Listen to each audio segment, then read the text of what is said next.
नमस्कार देवी और सज्जनों,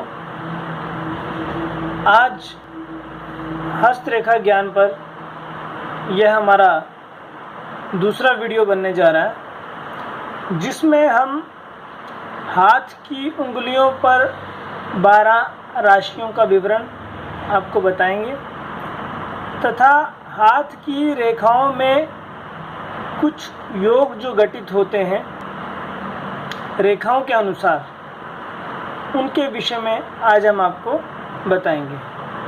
और यह वीडियो देखने के बाद आप काफ़ी हद तक हाथ देखने के विषय में सीख जाएंगे। ज़्यादा कुछ ना देखकर प्रारंभिक ज्ञान तो आप अवश्य प्राप्त कर लेंगे, जिससे कि आप किसी का भी हाथ सुगमता से देख सकते हैं। अधिक नहीं तो किंचित मात्र तो आप उसको उसके विषय में बताने में सामर्थ्यवान होंगे। तो यह एक हाथ का चित्र है, जिसमें अंगुष्ठ, तर्जनी, मध्यमा, अनामिका और कनिष्ठिका, ये हाथ के प्रारंभिक 4 उंगलियां और एक अंगुष्ठ होता है। अब अंगुष्ठ पर राशियों की चर्चा ना होकर के राशियों की चर्चा इन अंगुलियों में होती है। तो ये जो प्रथम तर्जनी उंगली होती है, इसके प्रथम भाग में यहाँ पर मेष राशि, यहाँ पर वृष राशि, यहाँ मिथुन राशि, साथ ही इसके बाद अनामिक नंबर यहाँ पर कर्क राशि, ये सिंह राशि, तुला राशि, कनिष्ठिका उंगली पर तुला राशि, वृश्चिक राशि, धनु राशि और मध्यमा उंगली पर मकर राशि, कुंभ राशि और मीन राशि। यहाँ से 12 राशियों का विचार किया जाता है। इन राशियों के बाद अब हम हाथ की इन रेखाओं पर आ जाते हैं कि ये रेखाएं हमें क्या क्या लाभ और क्या क्या हानि पहुंचाती हैं। तो सर्वप्रथम यह अंगुष्ठ में यह जो 2 लाइनें होती हैं, यहाँ पर ये नंबर 1 वाली जो लाइन होती है, इसमें ये बीच में यव अर्थात जौ के निशान बने होते हैं। यदि यह टूटे हुए ना हो, कटे हुए ना हो, पूर्ण हो, स्पष्ट दिखाई देते हो, तो व्यक्ति धनी, पुत्रवान, भाग्यशाली, दीर्घायु वाला होता है। यदि यह रेखाएं स्वच्छ हो, स्पष्ट हो, कटी हुई ना हो, चिरायु होता है, संतान सुख वाला होता है। परंतु यदि यह रेखाएं कटी हो, बटी हो, टूटी हो, तो यह रेखाएं छोटी हो तो अल्पायु सूचक होती हैं। और यदि यह देखने में बिल्कुल सूक्ष्म हो तो यह संतान सुख में कन्या सुख देने वाली होती है। यदि यह सटीक और स्थूल रूप से हो तो पुत्र सुख देने वाली होती है। अब यही यव यहाँ नंबर 2 में जब यहाँ यव के निशान यदि साफ दिखाई देते हो, व्यक्ति यशस्वी होता है, अपने कुल का भूषण होता है, अपने कुल का नाम रोशन करने वाला होता है, स्वभाव से विनम्र स्वभाव का होता है, विशेष सुख सुविधा संपन्न होता है और राजयोग संपन्न होता है। अर्थात उसे किसी से मांगने की आवश्यकता नहीं होती, वह अपने जीवन का निर्वाह स्वयं करने में समर्थ होता है। उसके बाद नंबर 3 में यह मत्स्य रेखा आ गई, जिसके हाथ में इस प्रकार मत्स्य अर्थात मछली का निशान बना हुआ हो, यह अपने आप में सिद्ध राजयोग होता है।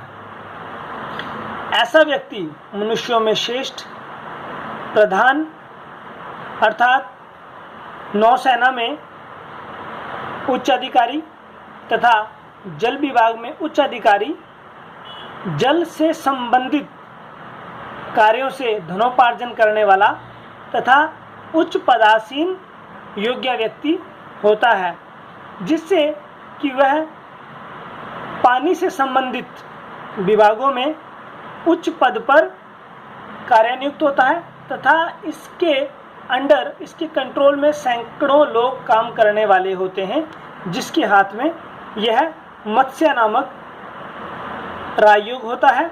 इस प्रकार का निशान जिस व्यक्ति के हाथ में बना रहता है। नंबर 4, ये जो हमने पहले वीडियो में चर्चा की थी भाग्य रेखा की, यदि यह भाग्य रेखा सीधी ना होकर के इस प्रकार तिरछी जाती हो तो इसे हम हल रेखा भी कहते हैं। हल रेखा वाला व्यक्ति मंडलाधीश्वर अर्थात अपनी मंडली का अधीश्वर होता है। जिन लोगों में रहता है उनमें वह प्रथम स्थान प्राप्त करने वाला होता है। अपने कुल का नरपति होता है। अपने कुल में, परिवार में प्रथम स्थान प्राप्त करने वाला होता है। अपने कुल में श्रेष्ठ होता है। व्यक्ति विद्वान होता है, धनी, मानी, सद्गुणों से युक्त होकर संसार में, समाज में आदर सम्मान पाने वाला होता है, जिसकी यह रेखा, हल रेखा जिसके हाथ में बन रही हो। अब यह जो हल रेखा होती है यह मणिबंध से लेकर के यदि शनि पर्वत तक शोभती हो, अर्थात यहाँ से जाती हुई यहाँ ऊपर तक शोभती हो, इस तरह जब ये शनि पर्वत पर शोभती हो, शनि स्थान तक जाती हो, तो ऐसा व्यक्ति अत्यंत सौभाग्यशाली। परंतु चंद्र रेखा या मणिबंध पर्वत से चंद्र रेखा से होते हुए जब शनि पर्वत पर जाती है तो ऐसा व्यक्ति अपने कार्य स्वयं न करके अन्य लोगों से करवाने वाला होता है, अर्थात अन्य लोगों की सहायता से यह व्यक्ति सौभाग्यशाली होता है। अर्थात अपने विषय जो यह स्वयं उन कामों को करने में समर्थ नहीं होता, क्योंकि संकुचित मन का होने के कारण यह वह कार्य स्वयं करने में समर्थ नहीं होता, जिस कारण यह दूसरों की मदद से अपना कार्य करवाने वाला होता है। लेकिन धनी होता है, मानी होता है, विद्वान होता है, लेकिन किसी की सहायता से ऊपर उठने वाला होता है। अब इस हल रेखा के बाद अब हम आपको ये जो मातृ रेखा है इस हाथ में, ये नंबर 5 वाली, ये नंबर 4 के बाद अब नंबर 5, ये मातृ रेखा से आप जिस व्यक्ति का हाथ होगा उससे उसके माता के जीवन के विषय में, उनकी आयु के विषय में, उनके स्वास्थ्य के विषय में आप यहाँ से विचार कर सकते हैं। तो अनुभव सबसे पहले, कोई भी यदि आप कार्य करते हैं, यदि आपको किसी का हाथ देखना भी सीखना है तो आपको अनुभव होना चाहिए। अनुभव द्वारा आप स्वयं रेखा से आयु ज्ञान जानने में समर्थ हों। जब आप अधिक से अधिक लोगों के हाथों को देखेंगे और उनके विषय में जब आपको जानकारी मिलेगी, उससे आप स्वयं के निजी अध्ययन से इतने सामर्थ्यवान हो जाएंगे कि आप इन हाथों की रेखाओं से आयु का निर्णय करने में समर्थ होंगे। तो यह रेखा जो मातृ रेखा है, यह जितनी सुंदर और स्पष्ट होगी, ऐसे व्यक्ति की माता की आयु दीर्घायु और उतने ही सुखों से संपन्न होगी। यदि यह कटी हुई, टूटी हुई या अन्य स्थानों से भंग होती हुई होगी तो वह व्यक्ति को माता के सुख में कमी, अर्थात माता के जीवन में अनेक सुखों की कमी करने वाली होगी। तो कोई भी रेखा जितनी अधिक स्पष्ट होगी उतनी अधिक लाभदायक होगी। अब नंबर 5 के बाद हम आते हैं नंबर 6 पर। यह आयु रेखा और मातृ रेखा के बीच में ये जो डमरू जैसा बना हुआ है, यह जो डमरू रेखा होती है, यह रेखा योगियों के हाथ में श्रेष्ठ मानी गई है, जो संसारिक मोह माया से परे हो जाते हैं। और ये जो रेखा होती है ना, डमरू रेखा, इसमें व्यक्ति योगी होते हैं, सिद्ध महापुरुष होते हैं और इतने ऊंचे पदों पर पदासीन होकर भी भिक्षाटन करने वाले होते हैं। अर्थात गैरों की कमाई खाने वाले होते हैं, क्योंकि यह जिस भी एरिया में रहते हैं, योगी होने के बाद भी इनका भरण पोषण लोग करते हैं, क्योंकि लोग अपनी कमाई का कुछ हिस्सा इन्हें दान देते हैं, जिससे इनका जीवन चलता है। यह डमरू योग, यह डमरू वाली रेखा एक सड़क के भिखारी से लेकर के एक राजा के हाथ में भी यह रेखा हो सकती है। सड़क पर बैठा भिखारी ही नहीं मांगता, किसी भी देश का राजा भी भिक्षाटन करने वाला होता है, अर्थात भिक्षा मांग के खाने वाला होता है। अब भिक्षा मांगने के तरीके सबके अलग होते हैं। जो जिस स्तर पर होता है, जिस लेवल पर होता है, वह उस तरीके की भिक्षा मांगता है।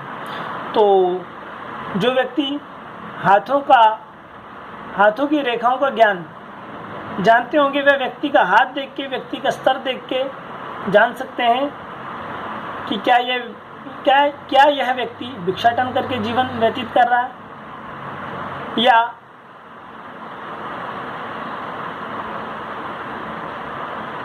अपनी मेहनत से,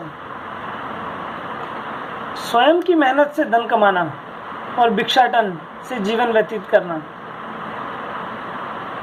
ये दोनों विषय बहुत अलग हैं। लेकिन जो भी जैसे भी जीवन निर्वाह करता है, चाहे वो भिक्षाटन से करता है, चाहे वह स्वयं की मेहनत से धनोपार्जन करता है, होता जो भी है वह व्यक्ति के भाग्य के अनुसार होता है। तो भाग्यम फलति सर्वत्र, व्यक्ति का भाग्य ही फलीभूत होता है।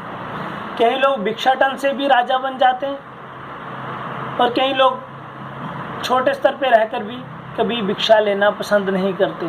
तो वह व्यक्ति का भाग्य, वह व्यक्ति की हाथ की रेखाएं उसके जीवन के बारे में हमें ये सब बताती हैं। डमरू रेखा के बाद नंबर 7 पे अब हम आ जाते हैं। ये होती है आयु रेखा, जो बुध पर्वत से प्रारंभ होकर के यदि बृहस्पति पर्वत तक जा रही है, गुरु पर्वत तक जा रही है, यह व्यक्ति को कष्ट देने वाली होती है। ऐसे व्यक्ति का हृदय व्यथा पीड़ित रहता है। जिस व्यक्ति की यह रेखा यहाँ से स्पष्ट यहाँ तक बुध पर्वत से गुरु पर्वत तक जा रही है, अनुभव में ऐसा देखने में आया है कि ऐसे व्यक्ति की स्त्री मंदबुद्धि तथा जिद्दी स्वभाव की होती है, जिस कारण ऐसे मनुष्यों को सहसा कष्ट सहना पड़ता है। जीवन में अनेक दुखों का सामना करना पड़ता है। यह रेखा यहाँ से यदि यहाँ जाती है और यह रेखा बहुत से कष्ट देने वाली होती है। आयु तो दीर्घ होती है, परंतु कष्ट जीवन में सहसा इतने प्राप्त होते हैं कि इंसान को ऐसे ऐसे अनुभव हो जाते हैं, उसे संसार में जन्म मरण का पूर्णतः ज्ञान हो जाता है। यह रेखा बहुत से ज्ञान भी देने वाली होती है। अब इस आयु रेखा के बाद एक रेखा और आती है जो जीवन में घटित होती है। यह नंबर 8 पे, जिसे हम हिंसा रेखा कहते हैं। यह वाली रेखा, ये जो रेखा जिसे हल रेखा को छूती हुई पितृ रेखा, इन दोनों के बीच में यह जो ये जो लाइनें आ रही हैं, इसे हिंसा रेखा कहते हैं। हिंसा रेखा जिस व्यक्ति के हाथ में होती है, उसे स्त्री का सुख, पुत्र का सुख, धन का सुख नहीं होता। अर्थात ऐसा व्यक्ति स्त्री से हीन, पुत्र से हीन और धन से हीन होता है।